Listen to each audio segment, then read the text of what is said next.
Promise me you'll marry me in the future, okay? These were the words a childhood friend said to me when we were in elementary school. Even now, as an adult, I vividly remember her words. We became a couple in high school, but eventually broke up after a fight. Despite that, I've spent 20 years unable to forget my ex-girlfriend. And somehow, I found myself reuniting with her, as if by a miracle. My name is Michael. I'm a long-haul truck driver. I travel all across the country, delivering goods, sometimes not returning home for 2 weeks. After graduating high school, I continued this irregular job, often sleeping in my truck. Before I knew it, I reached this age where more and more of my school friends and colleagues are getting married. After a long drive, when I finally meet my colleagues, they often ask, "Aren't you going to get married?" I'd like to, but well, I reply with a wry smile. Then, a colleague would look concerned and ask, "What's up? Is something wrong?" "No, it's nothing. Don't worry about it." I responded that way to my colleague and climbed back into my truck. Even to a close colleague, I couldn't share my troubles with love. I do want to get married, but there's someone I can't forget, even after all these years. That person is my ex-girlfriend from when I was a sophomore in high school. It's been 20 years since Ashley and I broke up in high school, and we haven't seen each other since. I know that wishing to marry Ashley, despite everything, is futile. Besides, being hung up on an ex-girlfriend from high school for 20 years would probably make me the butt of jokes among my colleagues. I understand that marrying Ashley is impossible. Yet, whenever I hear the word marriage, I can't help but think of Ashley. Even 20 years after we broke up, I'm still unable to move on due to my lingering feelings for Ashley. Ashley was a childhood friend from elementary school. Our houses were close, and our parents were good friends. After school, we would play together or do homework every day. Meeting up after school or during holidays was a given. Visiting each other's homes and playing was a normal part of our daily lives. Ashley felt like more than a friend. There was a deeper connection. It was in the spring when Ashley and I were in the 3rd grade. Ashley's older cousin got married. Ashley showed me photos of the wedding, with her cousin in a pure white wedding dress. The photos captured a magical world, enchanting me. As I was mesmerized by the photos, Ashley shyly said, "Promise me you'll marry me in the future, okay?"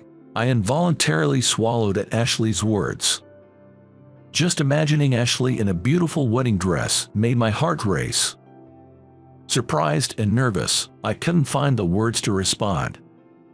After that, our days continued with after-school activities and homework. I believed we would always spend our days together, even in the distant future. But then, a tragic event disrupted our peaceful lives. In our 5th year of elementary school, Ashley's father died in a traffic accident. Following that, Ashley and her mother became withdrawn. I tried to cheer her up, suggesting, "Hey, let's play together today." But she simply replied, "I can't today," turning me down. I wondered to myself, why won't Ashley play with me, and felt down all alone. Then, my mom explained, Ashley is grieving the loss of her father, who was the pillar of their family. Give her some space for now. That makes sense. Ashley's father was incredibly kind and reliable, truly living up to being the family's pillar. At the sports festival, it was Ashley's father who took the lead in preparing the lunch and setting up the camera. Given that such a father was suddenly gone, it's understandable that Ashley would be filled with anxiety. Every time we saw each other at school, I continued to be considerate of Ashley. "I'm sorry for asking you to play the other day. I didn't realize you were feeling down." When I did, Ashley smiled and said, "It's okay, it's tough right now, but let's play together again once I feel better." Though I didn't see Ashley every day anymore, I made sure to be available to hang out during breaks, on her terms. Every time we met during breaks, I kept asking her, "Are you okay? have you been well?" Ashley always showed me a smile and said, "Yeah, I'm fine," but I noticed something. There were times when her smile was genuine and times when it was forced. The loss of her father meant healing the emotional wounds wouldn't be easy. Quietly, I sensed this just by looking at her expressions.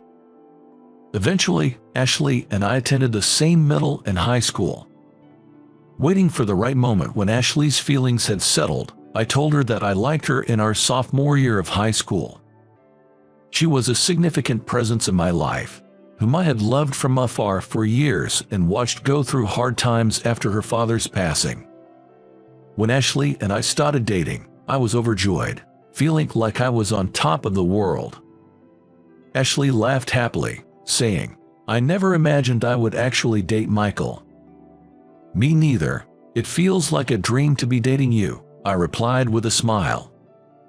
Our relationship started off smoothly, but then another event came that would affect us both. Around the same time Ashley and I started dating, her mother remarried. I heard the new husband was someone from her mother's workplace. He had been supporting her mother since her husband's death. It felt like he was in a similar situation to me, encouraging Ashley when she was down. I thought to myself, both Ashley and her mother must have been equally saddened by her father's death. If they found someone to rely on and could be happy, that was what mattered. Above all, as Ashley's boyfriend, I was there to accept all her hardships. I strongly wanted to cherish her even more from now on. However, it seemed that Ashley's mother's new husband had quite different views from mine. Tom, the new husband of Ashley's mother, loved gambling and drinking. He quit his job soon after the marriage and spent his days gambling. He started demanding money for gambling from Ashley's mother, who had become a housewife after the marriage. If she didn't give him money, he would become moody, throw things, and yell. Because of this, Ashley's living situation deteriorated rapidly. When I met Ashley during the spring break of our sophomore year in high school, she looked emaciated. Even when I asked, "Are you okay?" she just looked down. Then, raising her face, Ashley suddenly glared at me and quietly started to complain. "Hey, why don't you spend more time with me? Why do we always meet at the same cafe?" I was puzzled by her unexpected words. "But isn't it better to prioritize studying for exams right now? Plus, we're students. We don't have much money," I explained. Immediately, she began to vent her long-held frustrations, getting angry. "It's always we're students. We don't have money excuses. How long do I have to keep adjusting to you, who has no ambition?" Hearing Ashley's words, I was certain. I had many immature aspects in romance, and it was hard to perfectly understand her feelings. I prioritized studying for exams because I wanted to make her happy in the future. To be honest, I'm just a healthy teenage boy going for puberty. There are many things I'm holding back on, all while thinking it's for the future with Ashley, so I'm restraining myself. She was my first in everything. Because she is so important to me, I thought I didn't want to cause her any more pain. "I didn't realize I was making you hold back so much. Staying with me will only make you unhappy. Let's break up for both of our sakes." For me, this was a major decision. Ashley, crying, angrily asked, "Why are you abandoning me like this?" And so, we ended up breaking up and moved on to our senior year of high school, separated. But she was no longer at school. Worried, I went to her house, but it seemed like no one was there. We had just broken up during the spring break a few days earlier. I had no idea where she had disappeared to. "Hey, have you heard the rumor about your ex-girlfriend?" That's what a friend told me, sharing this story. Apparently, her mom's new husband gambled away all their money, and then, it seems they fled to her mom's family home. Hearing this from my friend made me worry about her. But her cell phone and home phone were unreachable. And of course, I had no idea where her mom's family home was, neither its address nor phone number. I deeply regretted our breakup, but it was too late for regrets.